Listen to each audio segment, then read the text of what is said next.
Salam à tous et je suis très heureux de vous retrouver pour une nouvelle vidéo. Aujourd'hui, on va revenir sur les dernières déclarations de Mazraoui qui nous indique que le joueur pourrait quitter le Bayern et donc aller du côté du FC Barcelone ou bien de Manchester United, ou même nous avons d'autres clubs qui sont intéressés par le Marocain. Et donc aujourd'hui, on va revenir un petit peu sur tout ça, voir quel est le problème qu'il a réellement au Bayern et voir également quelle peut être la solution, c'est-à-dire le futur club dans lequel il pourrait aller. Mais avant qu'on commence directement avec cette vidéo, si ce n'est pas fait, je t'invite franchement à t'abonner, à liker et à commenter cette vidéo. Voilà, ça me soutient encore une fois et merci à tous ceux qui font ça. Premièrement, comme je l'ai dit précédemment, nous allons nous intéresser aux dernières déclarations de Mazraoui. Mais aujourd'hui, je ne sais pas si tu l'as remarqué, je porte ce magnifique maillot du Ghana qui provient de footnz.com. Donc en tout cas, avec le code ROCMA, voilà, tu tapes juste ROCMA, tu as moins 10% de réduction du coup sur ta commande. Donc je t'incite vraiment à les commander chez eux. En plus de ça, je peux clairement témoigner, je porte le maillot depuis un moment et franchement, c'est vraiment de la qualité. Donc au niveau du rapport qualité-prix, on est plutôt bon. En plus de ça, les prix ils sont vraiment pas élevés. Donc si tu rajoutes le code promo, tu peux avoir encore une réduction derrière. Donc je t'invite vraiment à les commander si tu as envie de faire un cadeau ou même tout simplement de te faire plaisir.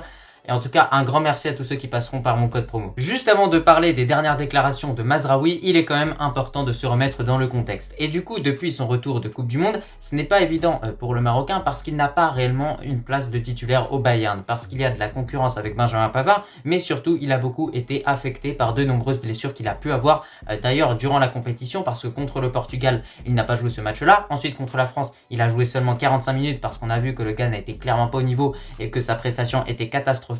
Donc de façon générale, depuis qu'il est de retour, il a eu un petit peu de mal. Mais ça n'empêche pas qu'à l'heure actuelle, au moment où je vous parle, Mazraoui est en forme. Et du coup maintenant, on y arrive. Récemment, Mazraoui a été interrogé et a clairement fait savoir qu'il n'était pas satisfait de la situation dans laquelle il était au Bayern. Le joueur n'est pas heureux, il n'a pas le temps de jeu qu'il souhaite avoir justement. Et il est clairement déçu justement de cette situation parce que il a l'impression d'être ni le deuxième choix, ni le troisième choix du coach, mais réellement le quatrième choix. Et ça, franchement, c'est grave quand on voit les latérales droits qu'il y a au Bayern et quand on connaît Mazraoui, on sait à quel point c'est un joueur qui est capable d'apporter énormément de qualité à une équipe. Et quand on voit que par exemple, Tuchel est un coach qui fait plus confiance à un Benjamin Pavard et à un Josep Stanisic, au bout d'un moment, c'est quand même assez grave. Après, j'ai oublié de le préciser, il y a également Cancelo qui, selon Tuchel, est au-dessus de Mazraoui dans la hiérarchie. Mais surtout au niveau de ses déclarations, Mazraoui, pourquoi il est réellement déçu? Parce que avant justement cette Coupe du Monde 2022, il avait gagné sa place en tant que titulaire dans cette équipe bavaroise. Et derrière, il a suffi que le Bayern change de coach pour que derrière Pavard regagne sa place. Alors que très clairement, au niveau de la concurrence,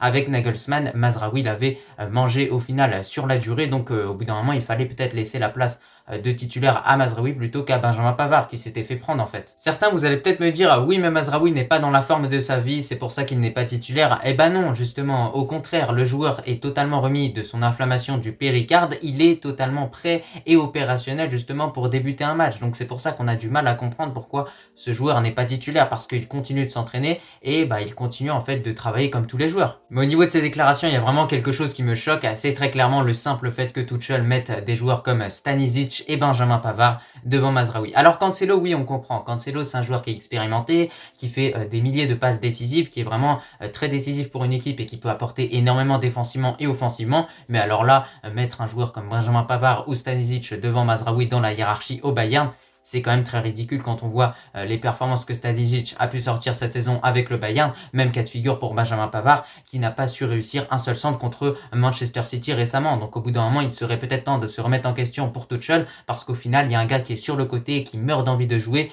Et très clairement, Mazraoui, c'est vraiment un bon joueur. On l'a vu durant ses derniers matchs avec le Maroc, malgré le fait qu'il n'avait peu joué justement avec le Bayern, il a montré un niveau qui a été vraiment exceptionnel contre le Brésil avec beaucoup d'allers-retours effectués au niveau des courses offensivement et défensivement. Durant ce match contre le Brésil, il a bien su stopper Vinicius. Ensuite contre le Pérou, offensivement, il était vraiment plus qu'épanoui sur le côté droit, ça combinait très bien entre lui et Hakim Ziyech. Donc au bout d'un moment, il faudrait peut-être donner réellement une opportunité à ce joueur de se montrer. Mais ça, clairement, on s'adresse à Tuchel quand on le dit. Et encore, on va peut-être me dire qu'au Bayern, il y a beaucoup de défenseurs droits qui ont un bon niveau de façon générale, mais j'ai envie de vous dire que Mazraoui est un joueur qui est également capable de jouer en tant que défenseur gauche. Donc oui, là, il y a Alphonso Davies, mais je pense que Alphonso Davies, on l'a vu ces derniers temps, il n'est pas quand même dans la forme de sa vie quand même. Et moi je vous le dis, la situation pour Mazraoui aujourd'hui elle est claire. Si avec ces déclarations du coup qu'il a pu mener et du coup qui ont pu se faire entendre parce que ça a fait énormément de bruit, si la situation ne change pas pour lui, qu'il continue d'être sur le banc, il faut clairement fuir au plus vite parce que clairement ensuite il va finir comme qui? Il va finir comme Hakim Ziyech parce que à chaque fois, je sais pas s'il a un problème avec les Marocains Tuchel, mais il a gâché la carrière de Ziyech, donc il va pas venir gâcher la carrière de Mazraoui. Donc si durant les prochaines semaines, Mazraoui n'est pas aligné encore une seule fois en tant que titulaire avec le Bayern, il ne faut plus se poser de questions, il faut se barrer au plus vite. D'ailleurs, n'hésitez pas à me dire en commentaire ce que vous en pensez de la situation actuelle de Mazraoui, mais moi je trouve qu'elle est plutôt catastrophique et que le joueur ne mérite absolument pas ce genre de choses. Dans la continuité, si la situation de Mazraoui ne change pas et que le joueur continue d'être sur le banc, plusieurs clubs vont s'intéresser à lui du coup directement pour le recruter durant ce mercato estival. Et tout d'abord, nous avons le FC Barcelone. Par rapport au FC Barcelone, cela fait plusieurs années que le club catalan est intéressé par le Marocain justement. Lors de chaque mercato estival, à chaque fois que Mazraoui justement est mis en vente, le Barça se montre toujours intéressé. Et c'est pour ça que durant ce mercato estival de 2023, si la situation de Mazraoui au Bayern ne change pas et qu'il est toujours sur le banc, et bah le FC Barcelone pourrait clairement se positionner sur le Marocain du coup. En plus de ça, on sait que le Barça ne possède pas des défenseurs droits de classe mondiale, hein. Voilà, Sergio Roberto, c'est pas un joueur comme Daniel Alves, et donc forcément il faut peut-être combler justement ce point négatif que cette équipe du FC Barcelone possède, même si parfois ils arrivent quand même à bien combler ce point négatif en mettant Araujo en tant que défenseur droit, mais de base c'est un défenseur central, donc autant prendre vraiment un défenseur droit qui sait faire le taf parfaitement. Mais surtout, au vu du faible nombre de bons latéraux au FC Barcelone, quoi qu'il arrive, j'ai envie de vous dire que Mazraoui sera toujours titulaire avec cette équipe. De façon générale, ce que j'en pense d'un futur transfert de Mazraoui au FC Barcelone, c'est que c'est vraiment positif pour les deux parties, c'est-à-dire pour le joueur et pour le club.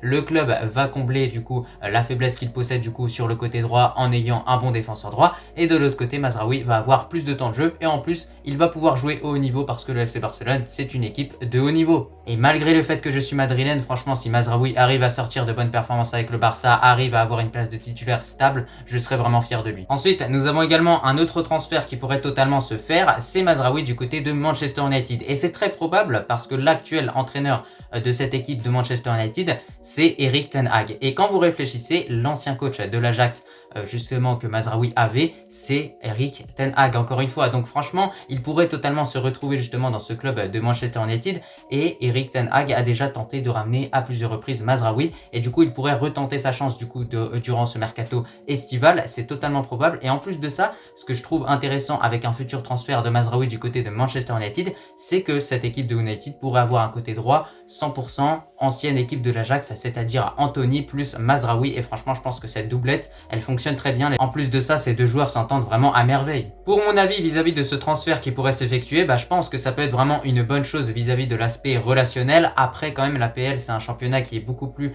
différent par rapport au championnat néerlandais ou à la Bundesliga, et donc c'est un championnat qui est très physique, et lorsqu'on voit la morphologie de Mazraoui, ça paraît assez ambitieux de le voir en première ligue, mais pourquoi pas honnêtement. Et pour finir, nous avons également un transfert qui pourrait vraiment se faire du côté de l'Italie pour Mazraoui, c'est clairement qu'il rejoigne l'Inter. Étant donné que du côté de l'Inter, nous avons Dumfries, du coup le piston droit de cette équipe de l'Inter, qui pourrait totalement quitter le club du coup durant ce mercato estival de 2023, et donc pour le remplacer, l'Inter aurait coché du coup le nom de Mazraoui. Et moi je pense que ça peut vraiment être une bonne chose, parce que si le joueur arrive à atteindre le niveau que Hakimi justement avait avec cette équipe de l'Inter lorsque cette équipe de l'Inter a gagné le Scudetto, je pense que ça peut être vraiment pas mal. Mais moi personnellement, je valide uniquement ce transfert si Dumfries quitte bien l'Inter Milan, puisque sinon derrière une concurrence Dumfries-Mazraoui, on pourrait réellement assister à une concurrence qui serait très rude, et encore une fois une concurrence qui serait similaire à celle qu'on a vu justement du côté du Bayern. Pour conclure avec cette vidéo, bah tu l'as vu, nous sommes revenus sur la situation actuelle de Mazraoui qui est plutôt catastrophique du côté du Bayern, parce qu'il n'a pas de temps de jeu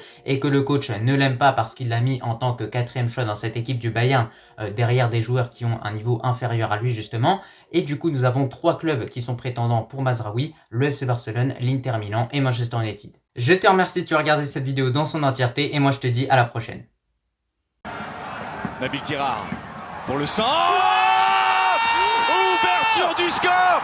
Ouverture du score pour l'équipe nationale du Maroc sur ce centre qui n'a été touché par personne de Nabil Tirard, qui lance parfaitement les opérations.